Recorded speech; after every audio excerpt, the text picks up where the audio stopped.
잘 견디시고 이렇게 건강하게 오시니까 그 모습 뵈니까 참 반갑습니다. 정말 반갑습니다. 여러분, 한 주간 지나면서 어떻게 지내셨어요? 여러분들과 저의 삶이 어땠는가 한번 잠깐 돌아봅니다. 다른 때보다 더 짜증 내셨어요? 아니면 잘 참으셨어요? 원망스럽고 불평스러우셨습니까? 그래서 입 밖에 내셨습니까? 꼴깍 참고 감사하셨습니까? 할렐루야, 할렐루야. 예, 우리 선임 장로님 하셨으면 다 그렇게 하신 거예요, 다. 예, 그래요. 참 참는다는 게 어려운 건데, 제가 목회하면서도 여러분들도 신앙생활하면서 같이 느끼시겠지만 결국은 참는 거다, 그런 생각이 많이 들었어요. 애들을 가르칠 때도 한 번 더 참으면 애들이 상처가 덜 가더라고요. 어려운 일이지만 사실이에요. 그리고 친구 관계에 있어서도 정말 실수할 수 있고 나에게 섭섭하게 할 수 있고 의리배반할 수 있지만 그때 한 번 더 꼴깍 참으면 그 우정이 깨지지 않더라고요. 계속 응원하는 분이 한 분 계시네요. 예, 고마워요. 땡큐. 괜찮아요. That's okay. 예. 여러분들, 사실 이 말씀 속에서 제가 여러 가지로 생각하면서 말씀을 증거해 보니까 오늘 본문의 말씀도 이제 빌립보서의 마지막인데요. 여러분들 그동안 강해를 들으시면서 많이 마음속에 새겨지시고 머릿속에 생각나실 거예요. 1장에서 무슨 생각이 나셨습니까? 예, 복음이 내가 괴롭고 나를 힘들게 하려고 나를 반대하는 분들이 열심히 자기 세력을 늘리기 위해서 열심히 복음 전했어도 이렇게 하든 저렇게 하든 하나님의 사랑의 복음, 구원의 복음이 전달되니 감사할 뿐이다. 내가 기뻐하고 기뻐한다. 2장에서는 무슨 말씀하셨나요? 2장에서는 내가 정말 너희들에게 겸손해. 우리 전사님도 참 그 실감나게 막 하시죠. 이렇게 아예 그냥 풍선만큼 하나 누가 불었으면 더 좋았을 텐데, 예, 그 하다가 폭 꺼지는 거 아니에요. 그러니까 너희들이 영원한 가치를 가지고 영원히 사라지지 아니하는 하나님께 인정받는 걸 위해서 겸손해라. 겸손의 example이 예수님이시다. 너희 안에 이 마음을 품으라. 곧 그리스도 예수의 마음이니. 근본 하나님과 다 영광과 있어서 권위에 있어서 능력에 있어서 다 동등이시지만 동등으로 여김을 받지 아니하시고 자기를 비어 종의 형체까지 낮아지고 사람의 몸을 입으셨다. 쭉 3장에서는 뭘 느끼셨어요? 예. 3장에서는 바울 사도가 갑자기 이 잘못된 가르침을 하는 사람들에게 대해서 말씀하시다가 나라고 한다면 사실 나도 자랑하고 보면 누구 못지않다. 무슨 소리야? 나처럼 똑똑하고 나처럼 정통적이고 나처럼 많이 배웠고 한 사람 나와봐, 그런 뜻이죠. 그러면서 그가 결론을 내리길, 건데 내가 이 모든 거 배설물처럼 여겼어. 점잖은 건 영어로도 excrement 그러더라고요. 어떤 것들 보면은 덩 그렇게 해놓아서 DUNG, 우리하고 똑같은 말씀이죠. 다 버려버렸다. 왜? 내가 이 모든 것보다 예수님을 내가 발견하고 모시는 게 가장 중요하기 때문에 이거 다 버려버렸어. 예수님을 알고 모시고 나의 구주 삼고 그분과 함께 사는 거에 비하면 아무것도 중요한 게 없다. 모든 거 다 내가 배설물처럼 버려버릴 수 있어. I don't think anything more important than Jesus. 아무것도 내가 그렇게 느끼죠. 그리고 4장에 넘어오면 다시 내가 사랑하는 형제들아, 내가 너희들을 보내는데 기뻐하고 다시 기뻐해라. 다시 기뻐해라. 내가 우리 소연이를 너무 나무란 나무죠. 부모님들이 아예 안 들어오시네요. 좀 나가셔서 같이 좀 데리고 들어오셔요. 여러분들, 이렇게 하고 이제 마지막 부분에 왔습니다. 그야말로 빌립보서 마지막 부분에 왔습니다. 저는 지난 시간에 말씀을 굉장히 중요하게 저도 받아들입니다. 내게 능력 주신 자 안에서 내가 모든 거 할 수 있다는 이 말씀은요, 다시 말씀드리지만 뭡니까? 이것은 결코 앞으로 내가 하고 싶은 거, 내가 정말 이루고 싶은 포부, 예수 그리스도의 영광, 주님을 위한 그런 것으로 포장하기 쉬운 그것을 이루기 위해서 나 뭐든지 할 수 있어? 나 꿈 이루는 거 봐. 내 포부가 다 이루어질 때 너희들 와서 좀 날 좀 한번 봐줄래? 이게 아니고, 내가 주님의 은혜로 정말 어려움에도 처해보고 또 부요함에도 처해보고 괜찮은 일도 당해보고 정말 형편없는 일도 만나보고 하니까 결국 내가 고백적으로 간증적으로 드리는 것이 뭐냐면 내게 능력 주시는 자 안에서 내가 모든 거 할 수 있었다. 미래와 내 포부가 아니고 과거와 내 경험을 통해서 하나님 앞에 겸손하게 주님 감사합니다. 제가 어떻게 이것을 할 수 있었어요? 주님 저에게 힘 주시면 주님 따르라고 하시는 일도 주님 명령 순종하는 일도 할 수 있을 것 같습니다 하는 고백이에요.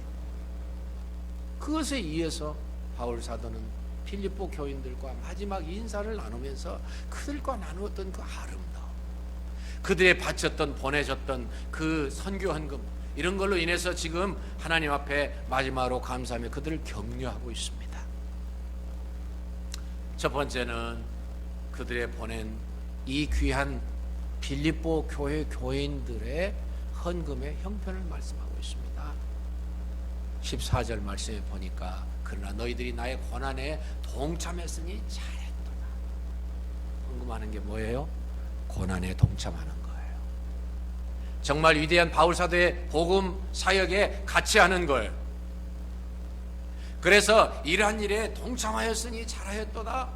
그러면서 이제 과거에 받았던 헌금 이야기를 하지요. 내가 유럽의 마게도니아의 부름을 듣고 들어가서 첫 성이 빌립보 성이고 너희들에게 복음을 전했는데 그 마게도니아를 떠날 때도 너희들이 나에게 헌금해 주었고 내가 데살로니가에 있을 때도 또 몇 번 헌금해 주었고 계속 보내주려고 하다가 내가 도저히 사람들을 만날 수 없는 환경에서 벗어나서 로마 감옥에 비교적 자유롭고 비교적 정말 사람들을 많이 만날 수 있는, 접촉할 수 있는, 그래서 에바브라 디도를 만날 수 있는 형편에서 너희들이 다시 나에게 선교비를 전해주었으니 내가 너무 기쁘다, 너무 고맙다. 그렇다고 그래서 말이야 너희들 헌금 보내준 거 그거나 바라고 하는 말은 아니야. 이것은 하나님 앞에서 하나님이 받으실 만한 향기로운 제물이야. 향기로운 제물이야. 하나님을 기쁘시게 해드리는 거야. 그러니까 사람과 사람과의 관계가 아니라 하나님과의 관계에 있어서 너희들이 그렇게 하는 것은 내가 인간적으로 너무 고맙지만 하나님이 생각할 때 너희들이 너무 잘하는 거야. 잘했어. 내가 너희들 선물을 받으려고 하는 말이 아니야.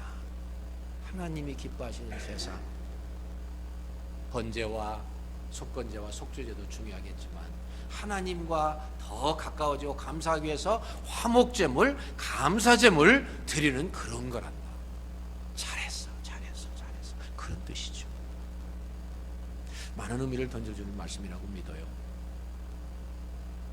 한 번, 두 번 하고 서너 번째는 그만두는 거 누구나 할 수 있어요. 그런데 끊임없이 계속해서 잊지 아니하고 생명의 복음, 구원받은 복음을 전해준 바울 사도를 생각해서 끊임없이 보낼 수 있다고 하는 것은 분명히 하나님이 기뻐 받으시는 향기로운 제물이고 너희들의 천국의 어카운트가 계속해서 이자가 붙어서 많아질 거야.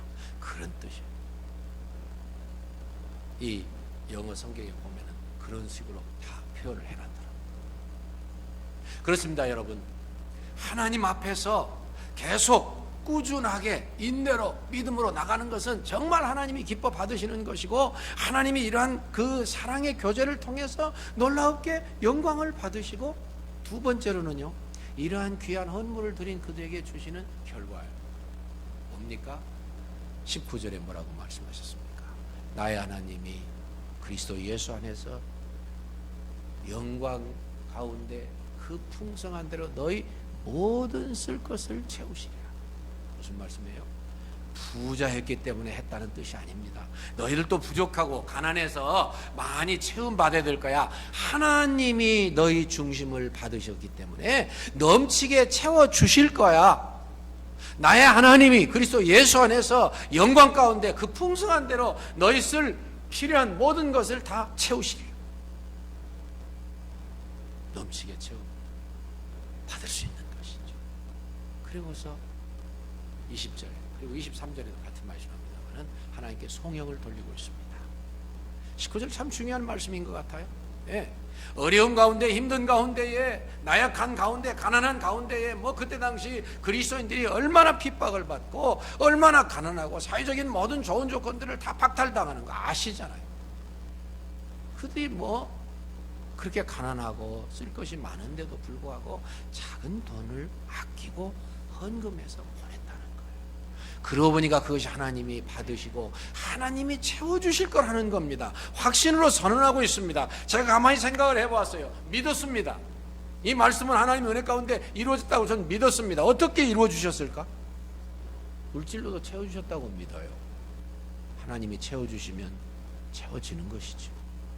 그런데 저는 그것보다도 더 마음의 풍성함을 주셨다고 믿어요. 하나님이 내 아버지시고 하나님이 나의 어려움을 아시고 나의 핍박을 다 살펴보고 계시고 그것을 다 이길 수 있는 넉넉한 마음을 주시면 그것이 풍성한 겁니다. 똑같은 밥을 먹어도요, 감격스러운 눈물 흘리면서 먹는 밥과 더 부자들을 생각하면서 불평하는 밥과는요 천양지 차이입니다.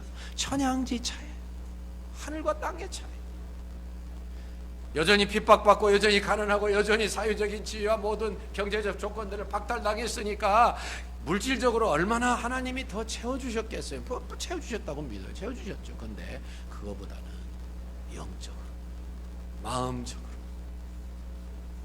특별히 더 나가서 장차 하늘나라에 섰을 때에 하나님께서 너희들이 어려움 가운데에도 바울 사도의 이 복음의 전파의 고난에 동참했으니 너희들은 정말로 훌륭하구나.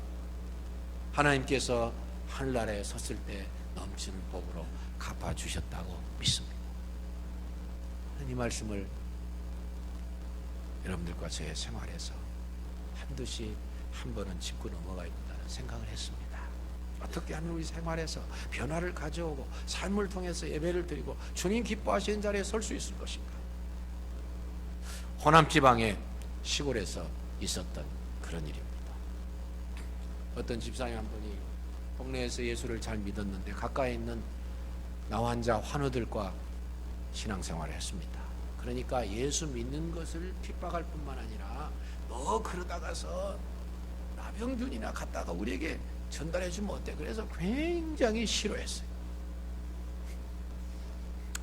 의무량으로 많이 핍박을 받고 있었는데 그러던 어느 날 이분이요 돼지를 잘 길렀는데 아마 그것도 환우들에게 배웠는지도 모르죠. 양계 양분 잘 하시잖아요.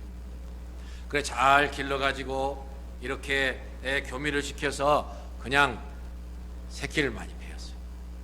근데 무슨 일이 있어서 이쪽에서 저쪽으로 옮겨야 될 아마 축사가 더 필요했는지 옮기는데 이 돼지를 몬다는 게 쉬운 게 아니거든요. 돼지를 막 몰고 가는데 돼지가 갑자기 남의 밭에 뛰어들어가서 밭을 엉망으로 만들어놨습니다. 난리가 난 거예요. 그 밭주인이 나왔습니다. 나와가지고서 엉뚱한 요구를 해요. 밭이 다 망가졌으니 밭을 변상해 주시고 하는 것까지는 이해가 되는데 우리 밭에 돼지 들어왔으니 돼지 내 거요. 그러는 거예요. 근데 놀랍게도 그동안 너무 예수 믿는 거 미워서 핍박해서 그랬는지 동네 사람들이 다 합치하는 거예요. 맞다. 갑자기 이 짐승을 기르는 분들은 가축을 기르는 분들은 다 전 재산이잖아요. 갑자기 재산을 뺏기게 생겼어요. 5마리인데 다 새끼를 뺐어요. 그래 목사님한테 찾아갔습니다. 목사님, 이런 내가 억울한 일을 당했습니다. 어떻게 할까요? 그 목사님 굉장한 분이셔요. 아이고 목사님, 집사님, 성경에 뭐라고 그러셨어요? 구하는 자에게 주라고 그러셨잖아요. 주세요. 너무 기가 막힙니다. 아니 이걸 지금 내 편을 안 들어주고 주라니 이게 무슨 소리야? 그래도 참 이 집사님이 신앙이 좋으시니까 입이 불어가지고 알겠습니다. 알겠습니다. 그리고 갔는데 그 뒤에다 이 목사님이 이야기하십니다. 집사님 손해나지 않을 거예요. 하나님이 손해나게 안 하실 거예요. 뭔 말인지 모르지만 하여튼 목사님께 순종하는 분이니까 하도 우기니까 그래 다 가지시오 그랬어요. 바로 이웃집인데 이 돼지가 그 집에 가더니 더 잘 먹고 더 살이 찌는 것 같습니다. 꼴꼴꼴꼴꼴 그 소리를 들을 때마다 속이 상하는 거예요. 기분이 나쁜 거예요. 그런데 이 돼지들이 새끼를 낳기 시작하는데 보통 한 10마리, 12서너 마리 낳거든요. 19마리 낳는 거예요. 둘째 돼지도 19마리, 19마리씩 낳아요. 그래가지고 막 돼지들이 커요. 이 어미 돼지들까지 합하면 거의 100마리가 막 마당에 왔다 갔다 하면서 그 소리 들을 때마다 속상하는 거예요. 근데 조금 있다가 무슨 일이 생겼냐면요, 이웃집, 거기서도 꽤 분홍이었나 보죠. 소 3마리가 자기 밭에 와서 밭을 엉망으로 만들었어요. 그래서 옳다 잘됐다고 잡아놨습니다. 이제 꼼짝 못하고 당하는 거죠. 자기들이 우리 집에 와서 이렇게 엉망으로 만든 가축은 다 그 집 거리라고 했으니까 잡아놨죠. 생각을 했습니다. 이야, 역시 하나님이 손해보게 안 하시는구나. 붙들고서는 생각을 했습니다. 근데 이웃집에서는 그냥 조마조마하고 난리가 난 거예요. 여러분들 속값이 얼마나 비싼가지 돼지값하고 비교돼요. 그러니까 막 밤새도록 부부가 잠을 못 자는 거예요. 그러면서 아이고, 우리가 쓸데없는 짓 했다. 아이고, 저거 어떡하나, 2마리만 가지고 1마리만 돌려줬으면 좋겠다. 그랬다가 1마리만 가지고 2마리만 돌려줬으면 좋겠다. 별 생각을 타고 잠을 못 자는 거예요. 소를 딱 가둬놓고 목사님부터 찾아갔습니다. 목사님, 감사합니다. 목사님 말씀이 맞았습니다. 이러했습니다. 어떻게 할까요? 목사님 또 말씀합니다. 아이고, 집사님, 돌려주셔야죠. 너무 기가 막혀. 왜 돌려줘야 되느냐, 소리도 못하고요, 입이 불어가지고. 알겠습니다. 그리고 와서요, 그 소 3마리를 끌고 이웃집에 갖다 줬습니다. 이웃집 사람들이요, 너무 미안해가지고 그냥 쥐구멍이라고 했으면 들어갈 정도. 어째 이걸 가져오셨습니까? 받긴 받으면서. 목사님이 소를 돌려주라고 하시면서도 또 이야기하셨습니다. 집사님, 손해 안 나실 거예요. 손해 안 나실 거예요. 이웃집이 그 소를 갖다 주니까요, 받고서는요, 너무 기가 막혀가지고서 이미 다 꽤 자라났던 돼지를 다 몰고 그 집에 왔습니다. 그 집에 와서, 아이고, 이웃 양반, 그동안 너무 미안했습니다. 다 가져가시소. 다 가져가십시오. 여러분, 물질적으로 손해봤어요? 손해 안 봤어요? 손해 안 봤어요. 그리고요, 이웃 사이에 그런 일이 아니었으면 이룰 수 없는 어마어마한 풍성함과 사랑함과 교제함이 이루어지게 됐습니다. 하나님이 하시는 일은 물질적인 것만 해서 끝난다고 생각하지 않습니다. 하나님께서 하시는 것은 이미 그런 마음을 통해서 핍박하던 사람들이 얼마나 부끄럽게 됐어요. 마음속으로 깊이 충격받고 생각했을 겁니다. 아니, 저 예수 믿는 사람 뭐가 달라도 다르구나. He must be something strikingly different. 뭔가 대단히 다른 사람. 많은 사람들이 얼마나 감동을 받고 충격을 받고 얼마 안 있어서 복음의 문이 열렸겠어, 안 열렸겠어. 하나님은 물질적인 것만 풍성하게 채워주시겠다고 말씀하지 않으셨습니다. 우리의 마음의 풍성함을 주시고 우리에게 정말 마음이 뿌듯하고 부유하면 뭐가 아깝겠습니까? 생각을 해봤어요. 아직도 더운데 한 주 한 달 어떻게 살아야 되나? 여러분들과 저에게 질문합니다. 네. 앞으로도 짜증스럽고 힘들고 속상한 일 생깁니다. 네. 그런 일이 생길 때마다 우리 어떻게 해야 됩니까, 여러분?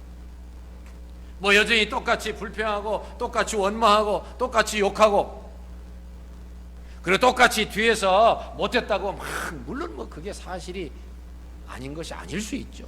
맞는 말일 수 있죠. 그러나 그렇게 하면 남에게 대접을 받고자 하는 대로 너희도 남을 대접하라. 하나님이 그러셨으니까 문제가 돼요.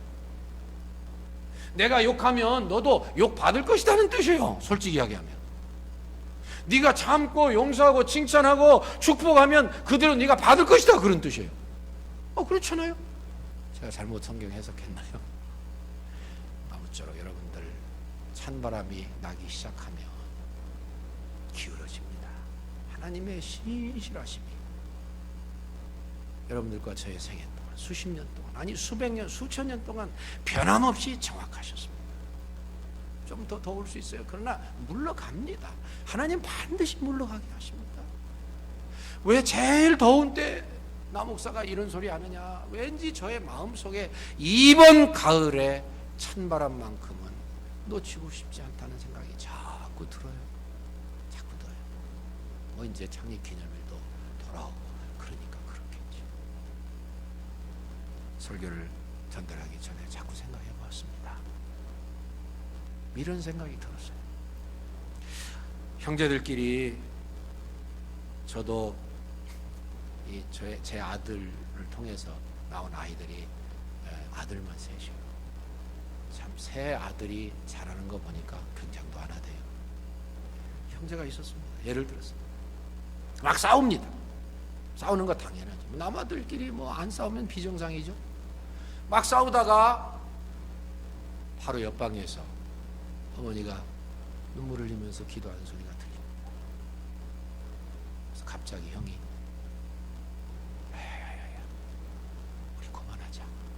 우리 그만하자. 동생이 그럽니다. 그래, 형 내가 잘못했어. 왜 그랬어요?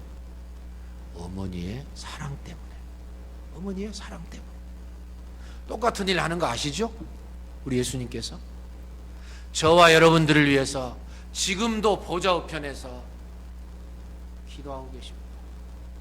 십자가에서만 기도하신 게 아니고 우리를 속죄하기 위해서 생명을 내어놓으셨을 뿐만 아니라 지금까지도 무엇이 잘못되신 것처럼, 무슨 우리에게 빚이나 많이 지신 것처럼 우리를 위해서 지금도 기도하고 계십니다.